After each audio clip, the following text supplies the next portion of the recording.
I'm doing some laptop testing over here, and one of the things that I haven't included in my videos is thermal testing. I was contacted to do a review of this Thermal Master. It's basically a little dongle that you plug into your iPhone. They have it for Android, then for Apple, whatever. This one here is the iOS version. P2 Pro, very nice. And it should be able to help me measure temperatures, mainly like keyboard type temperatures. Well, I do typically focus on user level stuff, like how does it feel, right? Because numbers mean something, but there's also the feeling of it. It is going to be nice to have some concrete, like objective measurements. So you can measure up to 600 degrees. Very nice. Magnetic photo lens, 15 times zoom, very low power consumption. I mean, it's not really a big deal. You're probably not testing all the things. Very good. So let's open it up. We'll test it out. And if this is good, which I'm hoping that it is, it's going to be present in many of my videos going forward. Okay, so that's the connector there. Okay, so when you first set it up, you just plug it in, right? Have the adapter. It actually popped up and said you need to install the software, P2, and the other one, Thermal Temp Master. So let's test that out. Easy mode. Okay, so we'll give you some of this here. Obviously, I'll do some live stuff. It's looking pretty good. Flat desk. Right, coffee, cold coffee. PC that's on. So it's working. So we'll explore the app first and then I'll do some footage, but let's see here. So, okay, so image flip. You can rotate them. I'm not going to do that, obviously. Variable collection and default. Wet smokes. So it actually gives you the emissivity. So, fun fact, I teach in university. I taught in university for years and studied, and one of the things I taught was GIS and remote sensing. So this is literally in my field of research, remote sensing. So what happens here is emissivity is the reflectivity of light that's coming off of a device. There's the electromagnetic spectrum with different wavelengths that you're collecting, right? So thermally, you're going to be collecting thermal in the thermal bands over here, usually up in like infrared, for example. Those are thermal bands. Temperature, be realistically coming off, is going to be measuring temperature. Different surfaces will have different types of emissivity, right? So it's really hard to measure different things. I don't know how well this will work, but I mean, glass, for example, is going to have a different type of emissivity. You can see that when you look at a mirror, it's reflective. It's reflecting visual light, but it might reflect other electromagnetic spectrum, other parts of the electromagnetic spectrum differently as well. Potentially temperature, for example. Glass can actually allow visual light through, and it does trap some heat, but obviously some can get through as well. So I'm not sure how well these emissivity settings work, but that's theoretically what they would do. Personaliza, but what the heck is that? But assuming what it's going to do is going to normalize for the surface. So if it knows that it's white paper, for example, it's going to be reflecting different types of light than black cloth, for example, and it will normalize the data so that it's a little bit more accurate. So you can leave it default, probably just whatever, it's fine. Your data might be off a tiny little bit, but if you are actually measuring different surfaces, you may want to normalize. I'm assuming what it's doing here. Ambient temperature 25 is about right, realistically. Distance, you can tweak that, I guess. 1/4 of a meter, which is, I don't know what that is in inches, so that's fine. Palette, this is like black and white, which you're just, it's not measuring color. It's not measuring the visible light spectrum. It's just turning that into visible light so that we can see it. So like we're interpreting it, our brain, because we don't see heat in infrared. You can see just, you just don't. That's the way your brain works. Rainbow.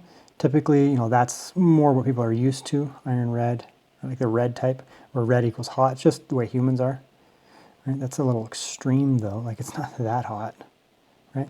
But you can see that, in comparison, we have different temperature ranges. When I come over here, right, the palette that it's using, that is only like a 5-degree difference. So it looks like it's scorching hot because we have a cool surface and a hot surface, but, there's not a big range, for example. We come out here, right, there's more range, for example, now, and that no longer is purple. So just so you know, these colors are just assigned color values so that your human brain, human eyes, can interpret them. It's working. So yeah, I think what I'm going to do is take some example footage, what I'm going to do, and then we'll just bring it back, because this thing seems to work realistically.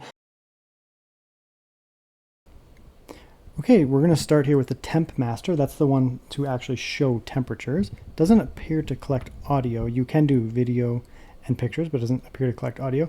Walking around, you can see the window significantly colder. Right? It's winter time here in Canada, and it's very cold right now in this specific city that I'm in. So huge difference in temperature. You can see my hand here, quite a bit cooler going downstairs. At a close location. You can see my pup here. Right? My other pup here. You can see the variation of the temperature, and it is taking measurements of what the actual temperature is. There's a little Amazon Echo or whatever it's called. It's obviously a slightly higher temperature. So this thing's just shooting around, showing all kinds of temperatures. Usually you'd want to use it, on a surface to kind of get an idea, but it looks like it's smart enough and fast enough that it's going to just really tear through as I'm moving around these surfaces here.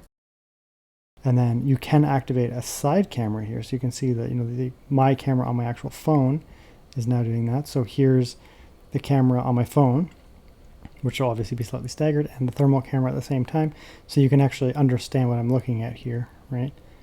I'm talking because I didn't realize it wasn't taking audio at this point. But really cool that you can use this kind of picture-in-picture mode where you can set it up and show myself in terms of temperature, and then you can actually see what I'm what I'm actually recording at the same time.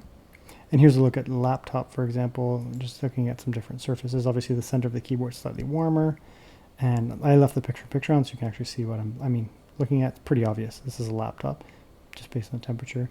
And it does feel accurate. With my hand on here, there is a temperature variation where the palm rest area is much cooler than the keyboard itself. And up top you can see where the exhaust is coming out, even hitting a little bit of the screen there. So very interesting. Right now I'm in complete darkness, almost complete. I can't see anything. I'm going to fall down my stairs. And so it's obviously working, right? There's almost no light. My eyes aren't adjusted, so it's almost completely pitch black here. All right, so you can actually use this for cool stuff, like you can see in here. At least as long as there's temperature variation. Lights that were on earlier. To me, I can see through outside. Like, it's brighter outside, to be honest. This thing doesn't see it because it's just seeing the temperature. But I can actually see outside the house beside me. It cannot. All right.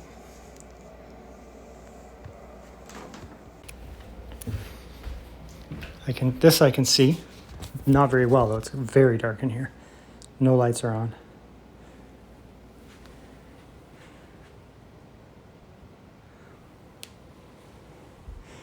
Little Amazon thing showing up. Doggo. Angry doggo.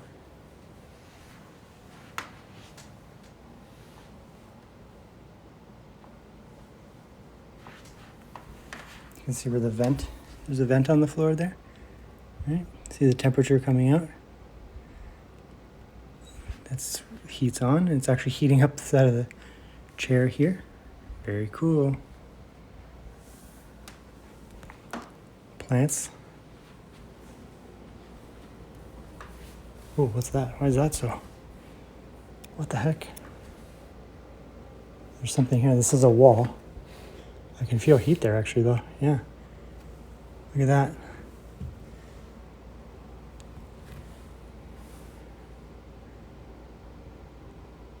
So cool. I wonder what that is. There must be a pipe there. A water pipe. Or something running up through the house, because I can't see that. That's just a wall. Right? Oh, it's actually over here too.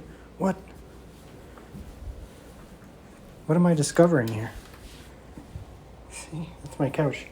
There's some type of thing going. That's so weird. It must be a heat pipe. My hand's heat's still there, but up there's complete darkness. Right? Kitchen, I can see. You can see the cold window. All the cold air leaking out of my kitchen window, cooling the whole area around it. So cool. Something very hot over there. What's that? Just some heat there from underneath the floor. Oh, it's the panel on my oven there. Yeah, and it is warm. I can feel it, which is interesting. All right, look at that heat. That light's on. It's light in here, by the way, completely bright. It's dark outside, so whatever the light is producing. But see how it basically looks the same with the light on versus the light off. Complete darkness over there. So very cool. Very, very cool device. So this thing is sick. It works very well. I can't say like with perfection what the accuracy is. I mean, it's got looks like 1 decimal point of precision, which is fine, realistically, I think for most people. The accuracy based on crude analysis seems to be about maybe 0.5 degrees off, maybe a degree, but 0.5 is basically what I'm seeing, right, at most. Right, the cold temp desk there is about 3 or 4 degrees, 0.3 degrees above ambient is what I would say right now. So that's looking pretty good. I mean, right? Yeah, so I mean, that's that. I don't really think that I need to do any more. Kick that out. This thing is very impressive. Like this ThermoMaster thing, this thing is sick. They just released it for Apple. They offered me the Android one, but I don't have an Android. And they offered me a little while ago, and they said, you know, I have an Apple device, and that's what I use for my primary, so that's good. This thing is going to be integrated into all of my videos from now on. So yeah, I mean, it obviously works, right? I think it's worth buying if you're someone like me, like a YouTuber, or you just, I don't know, you just want to make dope-ass Predator videos, go for it. This thing works very well. It seems to be accurate enough to really get by. I'm pretty impressed with it. So thank you to ThermoMaster for sending this over. You know, it was for a review, but for me, it's a little bit more personal in that I'm actually going to be using this product for my video. So I think it's going to enhance my YouTube production rate. Like, it can get pretty expensive, so having something like this in my repertoire is really nice. So thank you for sending it over. It's good for me, and I hope that this review also helps you guys, you know, figure out if this is something you're interested in. But yeah, this thing is really cool. Realistically, very cool.